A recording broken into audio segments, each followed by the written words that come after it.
सगळ्या बाटल्या त्या तशाच ठेवल्या तिथं. ठेवून देत नाही काय नाही, नुसतं हे करते. सगळं घरातलं मीच बघायचं. आहो आहो, काय एवढा हंडा द्या बरं काढून मला. काय करायचं तुला या हंड्याचं? काय करायचं म्हणजे घरातले काम असतात. काय करायचं म्हणते तोंडवरती घेऊन. अगं निघत नाही ते वर स्टूल बिल आणावं लागेल. माझी हाईट पोहोचत नाही म्हणून तुम्हाला सांगितलं मी. ते बी तुम्हाला जमा नका आता. एक मिनिट बरोबर आहे ना, काम सांगितलं फोन येणारच. थांब ना. हॅलो अक्षय शिंदे बोलतो ना. हा बोला ना. गावातून नाना बोलतोय. हा बोला ना. काय झालंय? ते म्हातारं पडले राहिले, ते पायाला लागले. कुठं हो? हॉटेलाची तू लवकर येतो का? बर बर बर, मी आलो लगेच. लगेच ये बरं का, आम्हाला जायला टाइम नाही. आम्ही एक तर उशीर झाला. नाही नाही तिथं थांबा, मी तर 5 मिनिटात पोहोचलो मी. बरोबर. हा. काय झालं? काय नाही, मी आलो 5 मिनिटात. थांब. अहो हंड्यातलं काढून द्या. ओ काम सांगितलं ना, नुसतं पळत येत नुसते.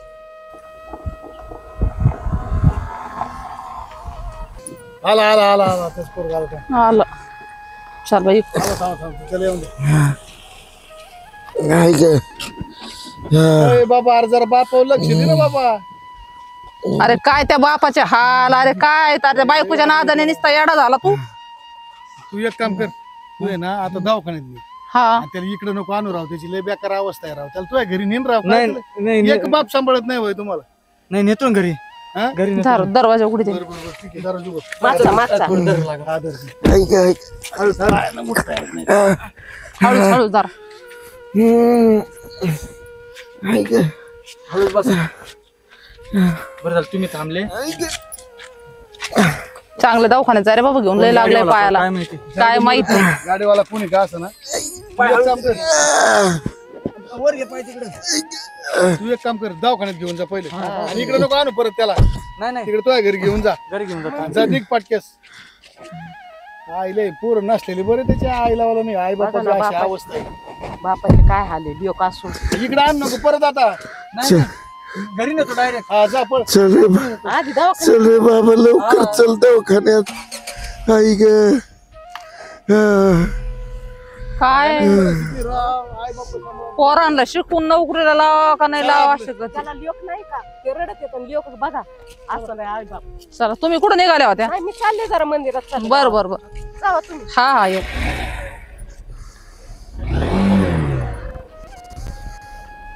काय हलवाई म्हाताऱ्याचे.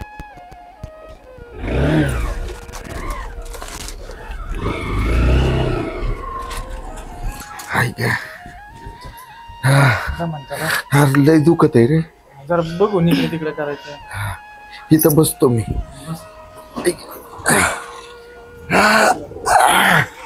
ए मानसी, मानसी जरा पाणी आण. काय हो? पाणी आण ना.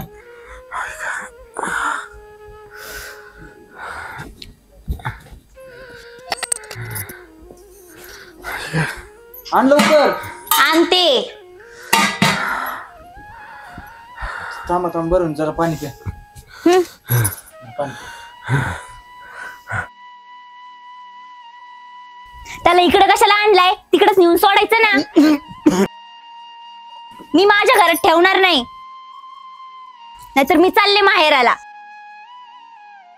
बाप तुझा असं तूच सांभाळ. विषय त्याला आता काही पण कर. माझ्या घरात मी ठेवणार नाही. अगं थोडे दिवस राहू दे ना, मी करतो ना सोयी सगळी. गावाकडे लोक मला नाव ठेवते. असं काय करते तू येड्यावानी? काय केलं तरी अगं बाप आहे माझा, आणि आई होती तर सांभाळत होती त्यांना.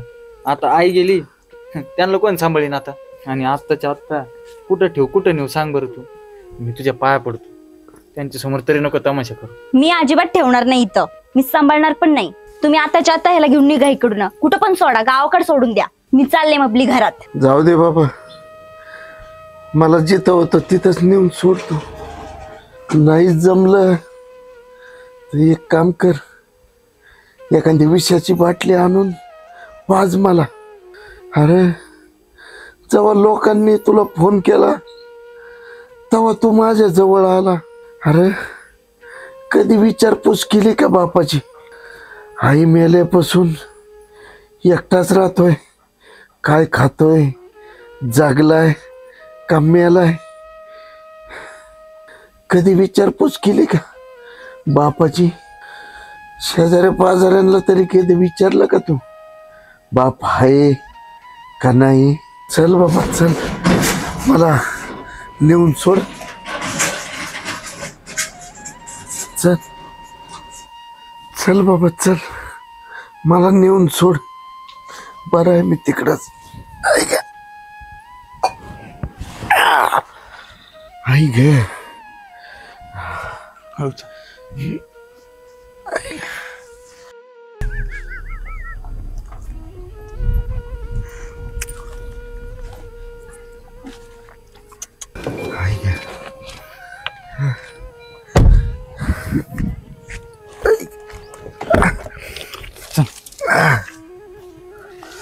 हळूच हळूच. आई ग. हळूच.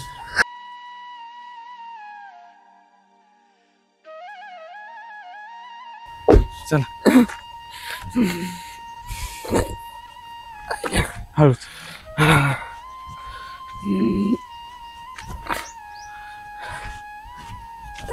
बस.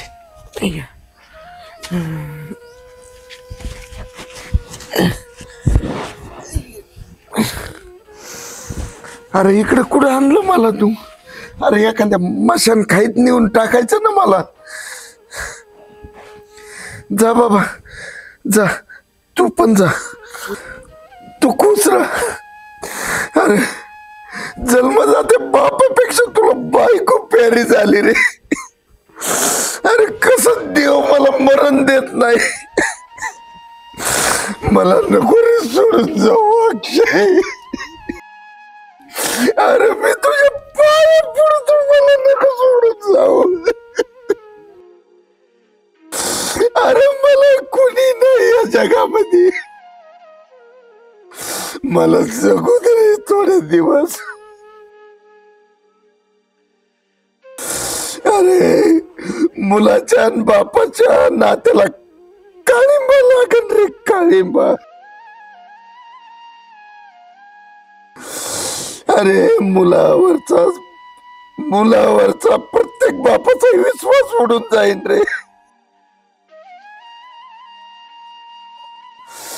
अरे अक्षय, तू जर मला सोडून गेला, जित्तापणी मला मेल्यासारखं वाटन रे. एकतर मला मारून टाक आणि मग जा तू. अरे मी तुझ्यासाठी काहीच नाही केलं का?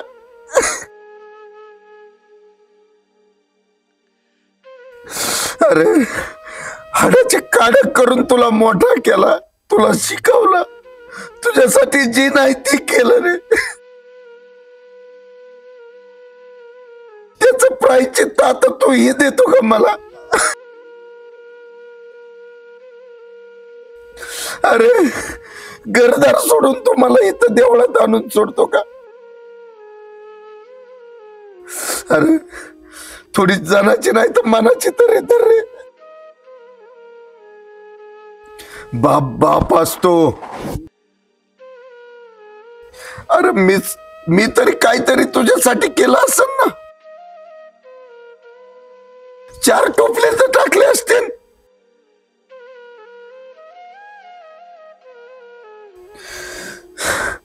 बस आता विश्वास उडाला.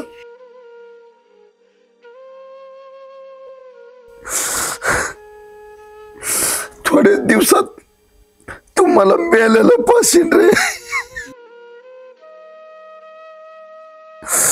आणि मैतीला ये, नाही तर कावळे गिदाडे खातीन मला.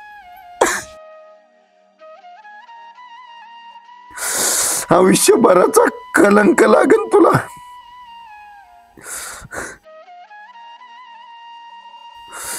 आणि आल्यावर पाणी तरी पाज रे एकदा. आणि तुझ्या हाताने जाळ मला रे, जाळ.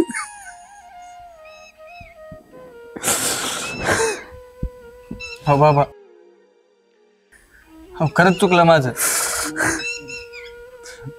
मला माफ करा बाबा. बायकोचं ऐकून मी हे काम केलं. आता ती नाही राहिली तरी जमन, पण मी तुम्हाला सोडणार नाही.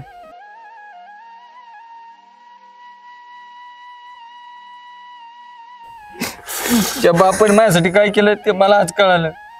उगाच त्या बायकोचं ऐकून या सगळ्या गोष्टी करीत होते. आता नाही का ऐकणार.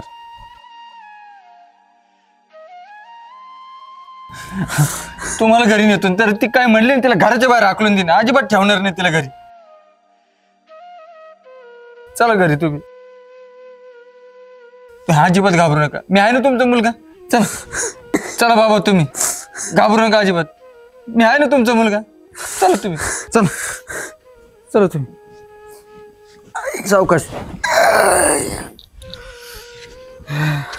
चला चला तुम्ही. काळजी करत नाही, तुमचंच घरी. अरे मानसी, काय हो, ऐक या म्हाताऱ्याला कशाला आणलं परत इकडं घरी? नीट बोल. म्हातारा काय? नीट बोलायला तोंड घेऊन वाटलं नाही का हो तुम्हाला पण इकडे यायचं परत? ते आजपासून इथेच राहणार आहे. तू जास्त बोलायचं नाही. तुला ते त्यांचं राहणं इथं खपत नसेल ना, तुला किती निघायचं. या आधी तर कधी असं बोलला नाही. नक्कीच त्यांनी काहीतरी चुकली केली असेल. त्यांनी काही चुकली केली नाही. त्यांचं घर आहे, ते राहते इथं. त्यांचं आहे ना तसं आपलं पण आहे. आपलं नाही ते. त्यांच्या उपकारामुळे मी राहतोय. त्यांनी शिकवलं म्हणून मी झालोय. आणि तुला नसं पटत नाही त्यांचं इथं राहणं, तू निघायचं. मी काय निघायचं? माझं घर आहे, मी बी राहणार इथंच. आणि ते बी इथंच राहणार आहेत. मग ते जाणार नाहीत कुठं. टाकायचं वृद्धाश्रम मध्ये. वृद्धाश्रम काय हो, तुम्हाला लाज नाही वाटली का इथे यायला? परत दिला होता ना एकदा हाकलून, जायचं निघून. चल, ही तुझी बॅग आणि तू चल निघ. इथं थांबू नको. लगेच थांबू नको. बायकोला घराच्या बाहेर काढायचं. डोक्यात लागलं काय तू? नाही मला नाही येडच केलं हिनी. बरं जा ती म्हाताऱ्याला दवाखान्यात आणलं का? आणलं व्यवस्थित आहे त्यांचं अरे सगळं. काय त्या म्हाताऱ्याची अवस्था बघितली. काय आणि लागलं होतं बाबा, पायाला? बाबा, बाबा. आणि काय चाललंय तुमचं? त्याला दवाखान्यात आणल्यावर सुरू झालं काय? आता मला सांगा, आता माझ्याशिवाय कोणी आणला? कोण नाही. आणि तू काय फोन लावला होता आम्ही? मग कुठं सोडून देऊ? तीच बघायसाठी आम्ही इथं आलो. तर तिकडे सोडलं का रस्त्यावर सोडलं का कुठं ते म्हातारा सोडून दिले? हिला खपत नाही ना, माझी वडील इथं राहिलेले. का ग बाई, तुला खपत नाही? तू का म्हणून असं येड्यावाने करते? आणि खरं आम्हाला काय माहिती बरं का, शेजारीने सांगितलं का तिथे लय वाईट आहे याची बायको. खरं आहे का खोटं आहे मला एवढं सांग फक्त तू. हो का, आम्हाला काय करायचं नाही. तुझ्या बापाची माझी मैत्री आहे. मी एकाच मिनिटात फोन लावणार. तुम्हाला काय करायचंय पण आमचं घराचं तुम्हाला काय मामला आहे. करायचंय? अरे लाज वाटली पाहिजे म्हाताऱ्या माणसाला घराच्या बाहेर काढायला. म्हणा आमचा पाव नाही.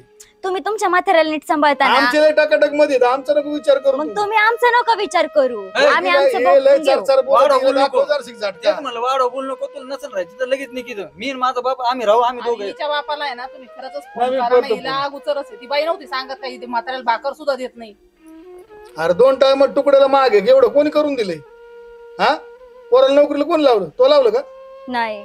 कोणी कष्ट केले? मग त्यांच्या जीवावर आयुष करते. त्यांच्या जीवावर आयुष करते, त्यालाच घराच्या बाहेर काढते. किती निर्लज्ज पोरगी. बरं या कधी म्हणजे त्याच्या पायाला लागले ते पहिले काय झाली परिस्थिती ही तर बघितलं पाहिजे ना. ते कळत असतं ते एवढं झालं असतं का? आणि तुझ्या आई बापाला जर असं केलं तर तुला कसं वाटन? तूच सांग आता. तर तुला- तुझाच बाप असतं या ठिकाणी तर. तुला अक्कल नाही. मेन पॉईंट आम्ही काय तुमच्या घरात बापा, आम्ही तर आमच्या इथे गावात राहणारे माणसं येत. आम्हाला जाऊ ते शेजारी बाईनी का नाही सांगितलं तेव्हा आमच्या डोक्यात आलं खरी काय कंडिक्शन. अरे पण तुला डोक्याच भाग नोकरी शिकत नोकरी करतो ना. मग करतो सगळ्या गोष्टी. मग नोकरी अशी लोकांना असे धडे शिकतो का? हिच्या पाय झालतो ना एवढा, पण आता नाही वागणार असा. मी आपल्या संसाराचा विचार करत होते. काय नको. तुपला संसार? काय तुपला संसार आहे? काय तो संसार? आणि असं आई बापा टाकून आज देऊन लग्न करून आली, महिना झाला तू लग्न करून आली. दिसायला बारीक आहे पण विचारलंय उच्च दिसतोय बायकोची. झाली मोठी चुकी. आता इथून पुढे नाही होणार. हा, इथून पुढे नाही होणार चुकी कोणत्याच. तू एक काम कर, तिच्या आई बापाला बोलून घे. आम्ही इथं थांबवतो. नाही नको. मी बोलून घेतो. चल. कशाला अहो, उगाच त्यांना तरी बोलून काय फायदा आहे? त्याला- त्यांना माहिती आहे कशी आहे. त्यांना नको त्रास देऊ. मी सांभाळन यांना, अहो, बाबांना. तुम्हाला सांगतो, आताच घरी जर नेऊन सोडलं तरी ते त्यांना हिला घरी घ्यायचे नाहीत ते. नाही ना, मग तू इतके दिवस काय करतो तू? एवढे दिवस तो सांगायचं ना त्यांना ही अशी वागती, म्हाताऱ्याला सांभाळत नाही. तो तोंड नव्हतं का सांगायला? म्हणलं सुधर ना आज ना उद्या. होय तात्या, काय आता जे आहे ते बरं आहे. बरीच झक मारली भाडकाव. तुला बी अक्कल नाही. सगळं दिला हवाली करून झाला मोकळा. आता मला काय माहिती ना पुढं असं घडण पोरग चांगलं आहे तो, पोरला बोललो का अजिबात काही माझं सांगितलं पोरग नाही. लय चांगलं आहे, देवासारखं आहे. मी आहे तुम्हाला, तुम्ही ना काळजी करू. अहो, मरेपर्यंत आपण एकत्र राहू. आणि एक काम करा, नसेल जमत तर द्या हाकून आणि करा दुसरी. मी तर हे तत्वाचं आहे, काहीच भिवू नका. नाही नाही, मी नको तेच करतो. नाही बाबा माफ करा मला, मी नाही करणार परत असं काही. मी सांभाळन तुम्हाला. असले नाही सांभाळायला बरं ना, कधी बापाला डायरेक्ट सांग तू हा. मला हिला ठेवायची नाही आणि मला का ठेवायची नाही त्याने प्रश्न विचारा त्याला मग तू इथं ये तुझ्या पोरांना देखता चलते तुझ्या पोरं तुला सांभाळतात का नाही, त्याला त्याचं तुला टाकाटक मध्ये त्या बिचारायला त्याचे पोरं 1 मिनिट असं विसरत नाही ते. मग हिला लाज वाटायला पाहिजे ना, आपले भाऊ भाऊजाई कसे सांभाळतात आणि आपण कसं जख मारितो. तू एकदा हिला नेऊन घाल, तू बघ कसं चोप देतो ती तिला परत जागे होती. नाही, मला तेच करावं नाही लागणार. नको, मी म्हणलं ना मी सांभाळन त्यांना. पटतंय का? जसं- हे जाणार नाहीत, गावाकडे बी जाणार नाहीत. जसं मला माझे आई वडील आहेत ना, तसं मी ह्यांना सांभाळन. तो राहणारच नाही, तो आमच्याच गावाकडे येणार परत. त्याला सवय लागली तिकडे निवांत शेतात फिरत त्याची शेती करतो बिचारा, तुम्हाला अन्नधान्य पुरवतोय. अरे त्याला त्याच्याकडे सगळं बघा ना, ती म्हातारी जिवंत असेल त्याला तुमची गरज बी नव्हती. आणि मग काय म्हातारी किती तुला माहिती आहे का, रोज आता शेजारी सांगत रोज हाताने करून खाते, नाहीतर मग माझ्याकडे तरी भाकर मागेल, याच्याकडे तरी बाबा. भाकर मागेल. ह्याच्या पुढे तुम्हाला कष्ट करायची काहीच गरज नाहीये. मी स्वतःच्या हाताने भाकरी खाऊ घालन तुम्हाला, आणि पण मला माफ करा. मी नाही चुकलं. पाठवणार तिकडे गावाकडे. मी माझे पैसे ठेवून तिकडे कोणी लक्ष द्यायला. अरे काय वाईट अवस्था होती रोडवर, बघितली का? आणखीन एखादी गाडी आली आणि चिडून गेला असं तर म्हातार नजर नसतं पडलं माहिती. खरंच आहे ना रे, अरे लय लागलो होतं, आम्हीच होतो तिथं. जरा आपण लक्ष दे बापाकडं आणि तू तुमच्यामुळं- पण जरा. लवकर रडू नको, व्यवस्थित बोल. इथून पुढे सांभाळणार आहे का नाही सांभाळणार आहे मी. परत नाही तसं काहीच होणार नाही. नाही तर डायरेक्ट नेऊन घाल बाबा. आम्हाला काय तेच करायचं, करणार. तुमच्यात आता आम्ही पडून ते आमच्या रोज धरून आमचं नाही. बोलायचं नाही. पण आम्ही काय त्या गावात येतो मरायला, आम्हाला जर शेजारी सांगितलं आमच्या आमक्याची पोरगी आहे, तिच्या बापाचं नाव माहिती का तुम्हाला, तेव्हा मला माहिती म्हणलं माझ्या मित्राचीच पोरगी आहे. म्हणलं चल त्या म्हाताऱ्याला किती लागलं गेलं म्हणलं बघून तरी एवढं 5 मिनिटं जाऊ. काय नाही आता वाट शिंकणं व्यवस्थित. मी आता मग घरी नेऊन सोडी ना. नाही, मी व्यवस्थित वागन त्यांच्या सोबत. आणि जाऊ आपण द्या पहिले बाबा. त्यांना चांगल्या डॉक्टर कडे नेऊयात, मोठ्या. ते जाऊ द्या. पट्टी खूपच हे झाली नाही का. हा चल बाबा बाबा चला. म्हाताऱ्याला घरात घेऊन हा. चल. चला ना, तुम्ही चला. नाही, खाल- चहा नको आता, आम्हाला लय उशीर झाला. नाही जेवणच करून जा नाही, ना. नको, नको. आमच्या मागं आमच्या दुसरे मागं काम लय आहेत. गणगिरी त्या म्हाताऱ्यासाठी एवढं लागलं बघितलं म्हणून आलो आम्ही. यानं चहा घेऊ थोडं. तुझं काल तुला अजिबात त्रास होणार नाही, तुला त्रास झाला ना तुम्ही जाता येता कधी इकडून चालून रोडनी तुला विचारतो. चल आणि आराम खूप करा. खूप करवते. चला बाबा, तुम्हाला जेवायला वाढते. चला हळूच हळूच.